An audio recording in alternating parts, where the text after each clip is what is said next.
This is how we ride. This is how we do.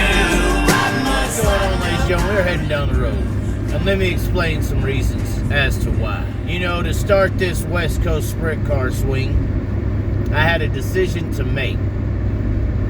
And in that decision, I had to choose between World 100 or the West Coast sprint car swing. Now, when I was making this decision, the thing I was saying to myself was, all right, what are we going to watch?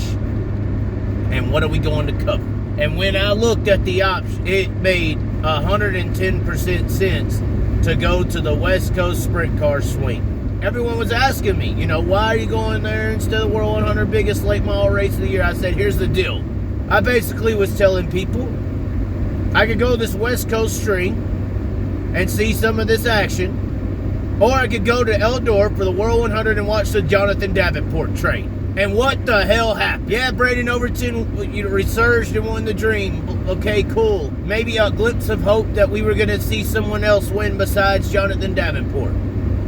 Yeah, Ricky Weiss and his Droop rule and all that stuff, whatever. Yeah, Bloomquist 15 minutes to the deal, okay, drama, okay.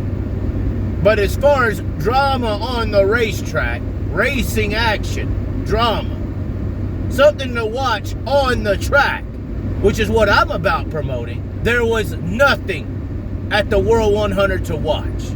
I projected that, and it ended up being the Jonathan Davenport train once again. Now, I'm not hating on JD. JD, you're doing all that you should be doing. And I'm really not disrespecting the other drivers out there that are racing either. Because it is upsetting to say that Jonathan Davenport's ruining the sport because other guys can't beat him. You know, something's going on. Is the Droop rule just, you know, is JD, you know, been ready for this sooner? Is Kevin Rumley and Longhorn just that much smart? I don't know. But all I do know is that this dominance by Jonathan Davenport influenced me to not choose the biggest late model race in the world called the World 100 and go to the West Coast sprint car races because I knew I was going to be watching drama on the track, racing action drama, which is like this guy versus that guy and who can get it done and will this local show up? Who will kick some ass on the racetrack tonight? That kind of drama. You don't have that in late model racing right now because of the Jonathan Davenport dominance. There's glimpses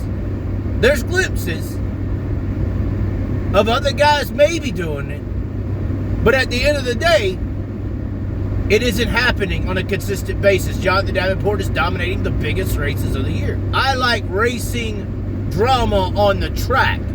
I like this guy versus that guy, this hope versus that hope. I like that.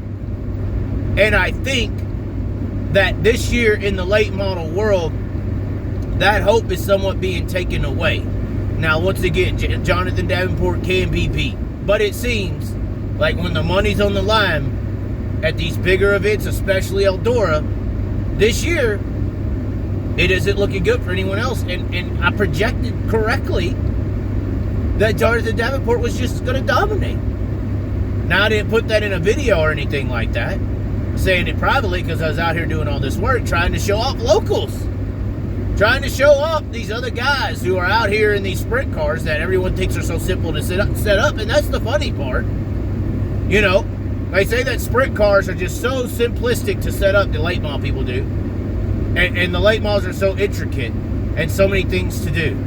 Well, if there's so many damn things to do, how is it that one guy has figured out one thing to do, and everyone else is basically just riding in, he's the train and y'all are the cabooses? What the hell's going on there? Y'all are separated by a half a tenth or something. We're over here in sprint car land. You can make up a half second in a lap by being a driver.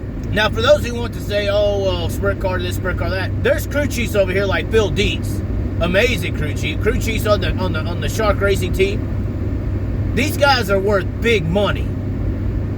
These guys, the Paul Silvas who could just throw a Shane Golovic, which he could have had Justin Sanders or some other local in California in that car probably would have just as well, if not be a contender to win. I think Sanders would have wanted the 57W car.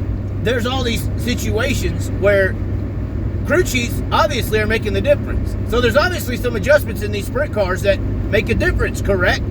And you may not think, oh, it's just a bar car and shocks. Well, there's a lot. When everything's locked down, as you say sprint cars are, although y'all have a droop rule to make sure y'all aren't locked down because of air, obviously when everything's locked down, every little bitty adjustment's going to matter because everybody's supposed to be so close and locked down, right?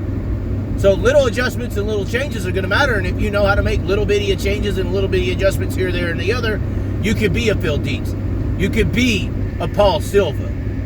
You can have a competitive advantage on the track just by knowing your knowledge and having the ability to set up the car versus another guy. Now, driver, I think, can make up a setup way more in sprint car racing than late model racing. I feel like y'all are just riding around there a lot, and your car is what your car is, and you are locked. So we need to maybe be blessing the minds of Jonathan Davenport and Kevin Rumley. One of the big advantages in late model racing is that the drivers are the setup crew chiefs almost of their cars. They set their cars up. In sprint car racing, not all across the board, but there are some guys who don't even touch a wrench. All they do is drive.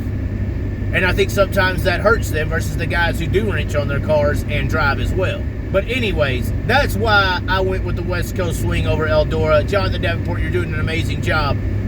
But I personally, covering the racing scenes and are out for racing drama, not scale drama, not droop rule drama, not late to tech drama, racing action drama, this guy, that guy, 10 guys who can get it done tonight on the racetrack drama, real promotion, Don King shit. We're talking about the fight on the track drama, the fight. Right now, it's everything else that's drama. You're like UFCs and Cosmots and all that, getting 8 pounds heavy and shit. I'm talking about race drama, the fight on the track.